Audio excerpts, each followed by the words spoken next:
High friends, welcome back to my YouTube channel. तर आज आपण बनवणार आहेत आलू पराठा.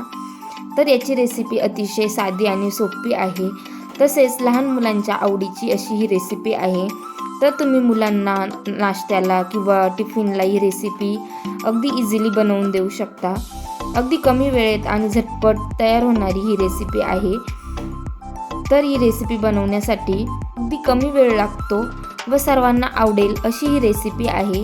चला तर मग आपण ते कसे बनवायचे बघूया. तर आधी आपण पराठ्यासाठी लागणारे पीठ मळून घेऊया. तर त्यासाठी इथे मी गव्हाचे पीठ घेतलेले आहे.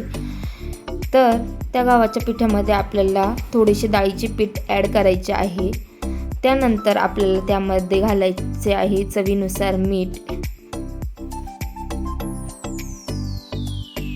व याला चांगले असे मिक्स करून घ्यायचे आहे.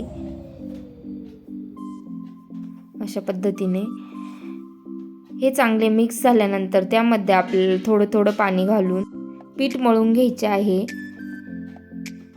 अशा प्रकारे. तर आपल्याला हे पीठ अतिशय घट्ट नाही मळायचे. तर त्याचा एक मऊसूद असा गोळा बनवून घ्यायचा आहे. हे बघा, अशा टाईपचा. तर त्यामध्ये आता आपण तेल घालून अजून एकदा यालाच व्यवस्थित प्रकारे मळून घेऊयात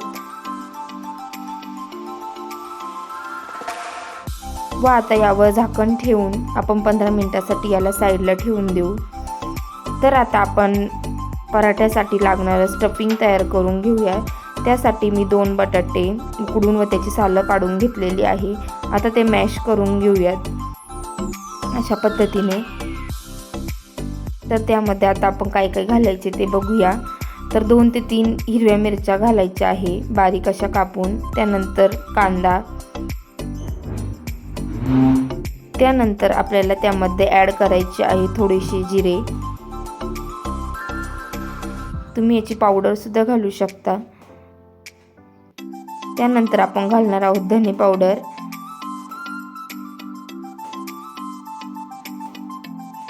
त्यानंतर आपल्याला त्यामध्ये ॲड करायचे आहे लाल मिर्च पावडर व चाट मसाला. व आता आपण त्यामध्ये घालणार आहोत ओवा. त्यानंतर चवीनुसार मीठ व थोडासा हिंग आणि भरपूर अशी कोथिंबीर. आता हे सर्व घालून आपल्याला याला व्यवस्थित असे मिक्स करून घ्यायचे आहे. हा मसाला सर्व बटाट्यांना लागला पाहिजे अशा पद्धतीने. तर इथे बघा, आपलं स्टफिंग तयार आहे. तर आता आपण यावर झाकण ठेवून हे 5 ते 10 मिनिट रेस्ट होण्यासाठी ठेवूयात. तर आता आपलं इथे पीठ व्यवस्थित भिजलं गेलेलं आहे व आपला मसाला देखील 10 मिनिटं झालेले आहेत. तर आता आपण पराठे बनवायला घेऊयात. तर त्यासाठी आपल्याला थोडंसं पीठ घेऊन ते पोळपाटावर व्यवस्थित प्रकारे मळवून घ्यायचं आहे.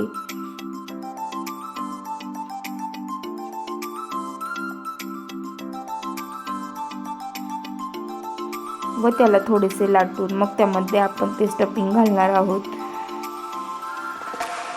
तर साधारणतः इतक्या साईजपर्यंत आपल्याला ते लाटून घ्यायचे आहे. त्यानंतर आपण त्याला थोडेसे तूप लावून घेणार आहोत, जेणेकरून आपले पराठे चांगले असे फुलतील.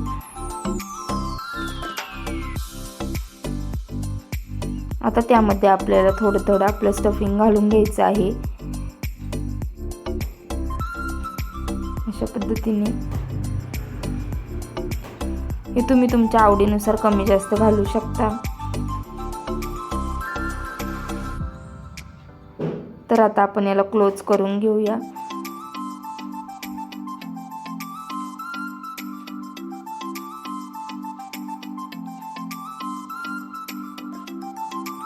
व त्याचं एक्स्ट्रा पीठ असते ते काढून घेऊन याला व्यवस्थित असे लाटून घ्यायचे आहे. लाटण्याआधी आपण याला पोळपाटावरच थोडासा असा आकार देऊन घेणार आहोत हाताने अशा पद्धतीने. म्हणजे आपला मसाला सर्व बाजूंना व्यवस्थित लागला जातो.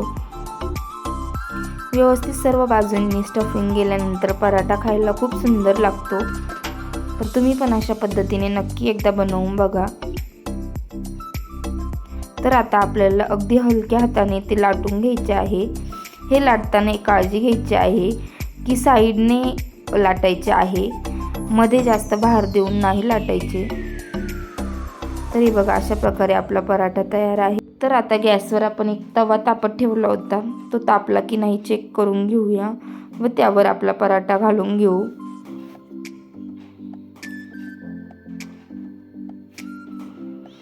आता आपण 1 ते 2 मिनिटांनी याला पलटी करून घेऊया व त्यावर साजूक तूप घालून मस्त असा क्रिस्पी होईपर्यंत आपल्याला भाजायचा आहे.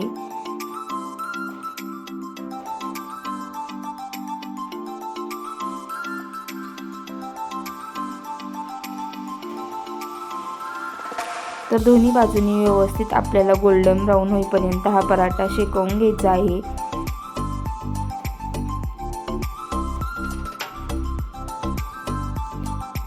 हा पराठा लहान मुलांना अगदी आवडतो. तर तुम्ही पण अशा पद्धतीनेच बनवून बघा.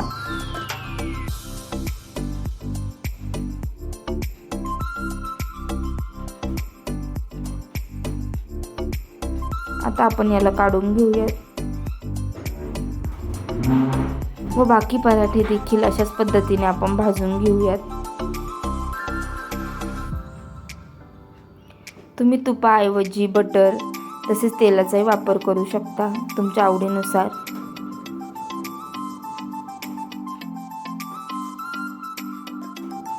तर हे देखील आता आपण काढून घेऊ. चला तर मग आता आपण याला सर्व करायला घेऊया. तर मी ऑनियन स्लाइसने याला डेकोरेट करत आहे व तुम्ही हे लोणच्यासोबत किंवा लाल चटणीसोबत एन्जॉय करू शकता. तसेच हा पराठा तसा देखील खाल्ला तरीही तो अतिशय सुंदर लागतो. तर तुम्हाला ही रेसिपी आवडली असेल तर एकदा नक्की ट्राय करून बघा व ते कसे झाले आहे हे मला कमेंट करून सांगायला विसरू नका. त्याचप्रकारे जर तुम्ही माझ्या चॅनलला अजून लाईक, शेअर आणि सबस्क्राईब केलेलं नसेल तर तेही करा, म्हणजे तुम्हाला अशाच प्रकारच्या नवनवीन रेसिपीज बघायला भेटतील. चला तर मग भेटूया पुढे अशाच एका छानशा रेसिपीमध्ये. तोपर्यंत बाय बाय.